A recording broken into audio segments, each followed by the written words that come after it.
Good morning student. आज आपके सामने लाइट का एक टॉपिक है जिसको हमने डिस्कस किया था पिछले कुछ वीडियो में जो भी डिस्कस हुआ था वो आप जानते हैं। जैसे कि हमने पिछले वीडियो में बताया था रिफ्लेक्शन के कुछ पॉइंट्स हम लोगों ने डिस्कस किए थे, जैसे पोल, फोकल डिस्टेंस, कार्वेचर पॉइंट्स और भी बहुत सारे ऐसे पॉइंट्स को हमने डिस्कस किए थे। उसी प्रोसेस में हम लोगों ने डिस्कस किया था स्फेरिकल मिरर। हमने बताया था स्फेरिकल मिरर कितने प्रकार के होते हैं। स्फेरिकल मिरर 2 टाइप के होते हैं, कॉन्वेक्स एंड कॉन्केव। उनके हमने डायग्राम्स भी आपको डिस्कस किए थे। तो हम लोग अब डिस्कस करेंगे image formation, specific form of image formation by spherical mirror. तो हम लोग अब डिस्कस करने वाले हैं यहाँ पर कि स्फेरिकल मिरर के द्वारा यहाँ पर कैसे इमेज बनाई जाती है। तो हम लोग डिस्कस करते हैं, जैसा कि बताया गया है इसमें कि मिरर में कभी भी इमेज बिना 3 रूल्स के इमेज फॉर्मेशन नहीं हो सकता है। तो पहला रूल कहता है, फर्स्ट रूल जो है, when any light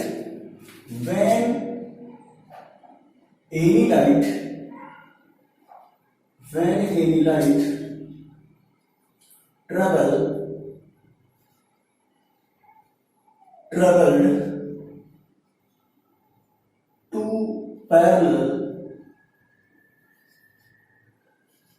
parallel principal axis then after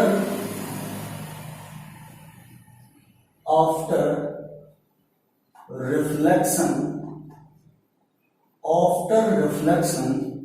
light turn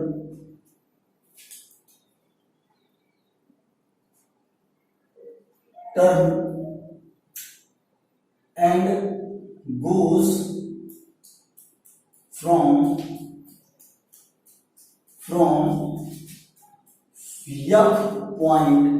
F point means focus point. तो हम लोग यहाँ पे डायग्राम के थ्रू देखते हैं।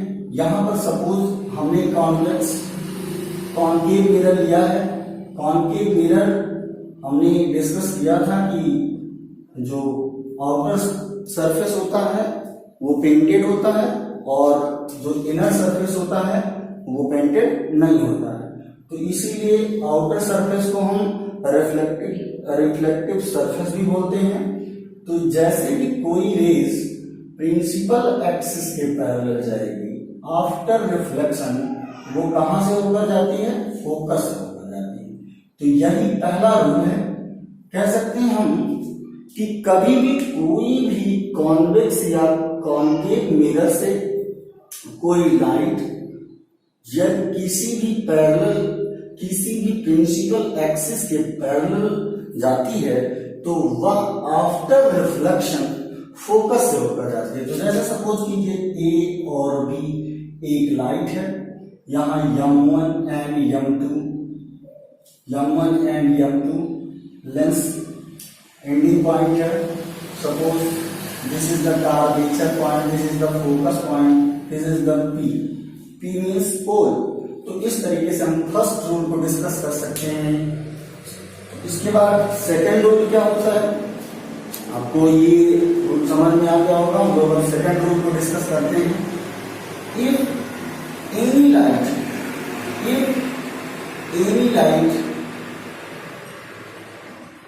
traveled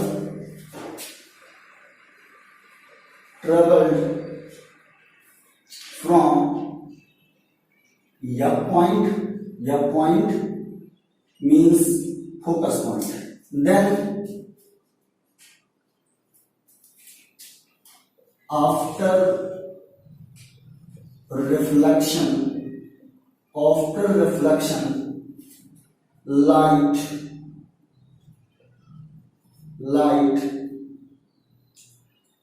light goes to parallel of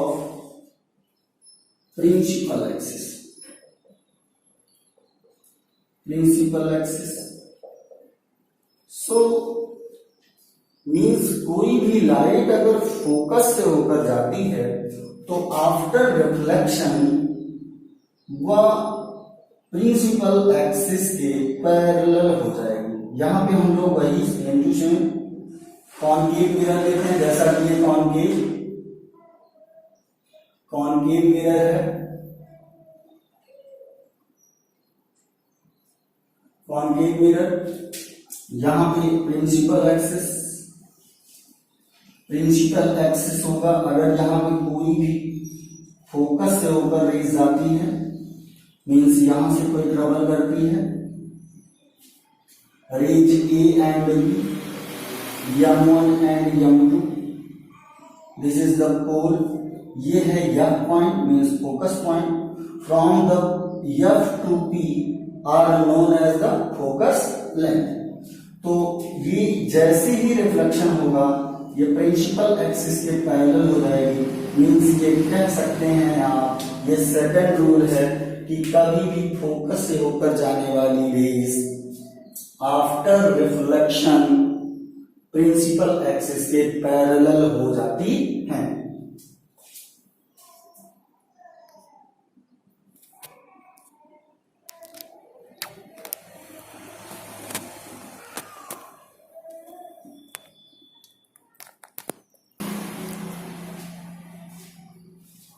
आपने नोट कर लिया होगा। तो अब हम लोग दूसरे रूल पर जाते हैं। जैसे कोई भी रेज, थर्ड रूल है, if any light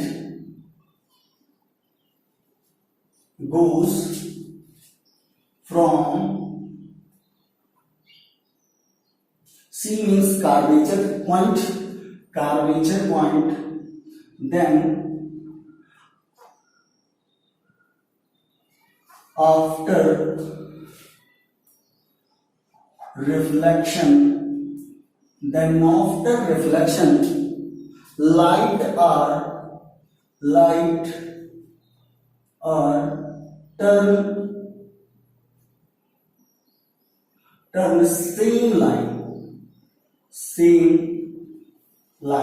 you say that आप ये कह सकते हैं कि जब कभी कोई लाइट कर्वेचर पॉइंट से होकर जाती है तो आफ्टर रिफ्लेक्शन वो सेम वे से लौट आती है, सेम वे से लौट आती है। तो यहां से ये एक कॉनकेव मिरर है, बार बार हम लोग डिस्कस कर रहे हैं कॉनकेव मिरर होना चाहिए। तो कॉनकेव मिरर का हम लोग एग्जांपल लेकर यहाँ पे समझने की कोशिश करते हैं। ये यहाँ पे यहाँ पे कर्वेचर है आपका, कर्वेचर से कोई भी रेस आगे ट्रेवल करती है। जैसे ही कोई रेस कर्वेचर से होकर जाएगी, अगेन रिफ्लेक्शन आफ्टर वहां पर सेम उसी वे से रिटर्न हो जाती है। तो यहां पर हो जाएगा आपका ये डायग्राम, कह सकते हैं आप, इस तरीके से होगा आपका। मीन्स कोई रेज यहां से आपकी ट्रेवल होगी आफ्टर रिफ्लेक्शन, उसी सेम डायरेक्शन में उसी वे से रिटर्न हो जाएगी।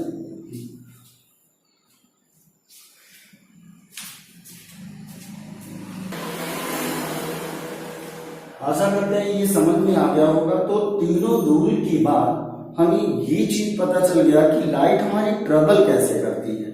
तो हम लोग अगेन डिस्कस करने वाले हैं हाउ टू मेक की डायग्राम, मीन्स आपका diagram of reflection if any object are put on the different places. Now start.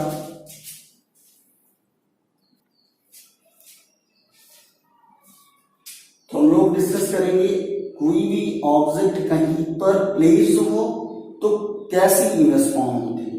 तो नाउ डिस्कस 5 पोजीशंस होती हैं कॉनकेव मिरर में। कॉनकेव मिरर में हम लोग डिस्कस करेंगे 5 position. First position, suppose any object, this is the infinity, this is the symbol of infinity. Infinity पर होगा, फिर इन्फिनिटी और कर्वेचर के बीच में होगा, और कर्वेचर में होगा, कर्वेचर और फोकस के मिड में होगा, फोकस में होगा, और आफ्टर फोकस मीन्स कह सकते हैं फोकस पे होगा। तो यहां पर ये ट्रिक समझ लीजिए, चाहे जैसे समझ लीजिए, इससे इजी मेथड नहीं होगा। आप बार बार इस वीडियो को स्किप करके यहां से देखेंगे तो ये आपको कभी फॉरगेट नहीं होगा, और एग्जाम में ये क्वेश्चन 100% श्योर है कि ये क्वेश्चन आने वाले हैं यहाँ पे। तो इस तरीके से ये समझ लीजिए मेरे द्वारा शॉर्टकट बनाया गया है। अगर आप इसे माइंड कर लेते हैं तो आपको कोई भी इमेज फॉर्मेशन में प्रॉब्लम नहीं होगी। तो नाउ हियर अगर कोई भी इमेज इन्फिनिटी पर रखा हुआ है तो इसका लास्ट क्या है? फोकस। तो कहां पर बनेगा? फोकस पर बनेगा। अगर कोई भी ऑब्जेक्ट इन्फिनिटी और कर्वेचर के मिड में रखा हुआ है तो कहां पर बनेगा? कर्वेचर और फोकस के मिड में बनेगा। कोई भी इमेज यदि कर्वेचर पर है तो कर्वेचर पर ही बनेगा। Now here if any object are put curvature and focus point mid point mean इनके बीच में होगा तो इनका इमेज कहां बनेगा? इन्फिनिटी और कर्वेचर के बीच में बनेगा। नाउ हियर अगर कोई भी ऑब्जेक्ट फोकस पर है तो फोकस पर है कहां बनेगा? वो इन्फिनिटी पर बनेगा। बहुत इंपॉर्टेंट है, बार बार कह रहे हैं आपको। ये अगर भूल जाएंगे तो आप कभी इमेज फॉर्मेशन नहीं कर पाएंगे। तो इस तरीके से हम कह सकते हैं कि अगर कोई भी ऑब्जेक्ट इन्फिनिटी पर रखा है तो उसका फिगर कहां बनेगा? फोकस पर बनेगा। इन्फिनिटी और कर्वेचर के बीच में रखा हुआ है तो उसका फिगर कहां बनेगा? कर्वेचर और फोकस के बीच में बनेगा। अगर कर्वेचर पे रखा है तो कर्वेचर पे ही बनेगा, और यहाँ पर कर्वेचर और फोकस के बीच में रखा है तो इन्फिनिटी और कर्वेचर पर बनेगा। फोकस पर रखा है तो आपका इमेज इन्फिनिटी पर बनेगा। सो बॉयज आज के लिए आज आप लोग इसको लर्न करेंगे, और जो भी आपको क्वेरी होगा वो आप हमें डिस्कस करेंगे। और आपके लिए आज का यही होमवर्क है कि कौन सा फिगर कहाँ बनता है। So thank you boys.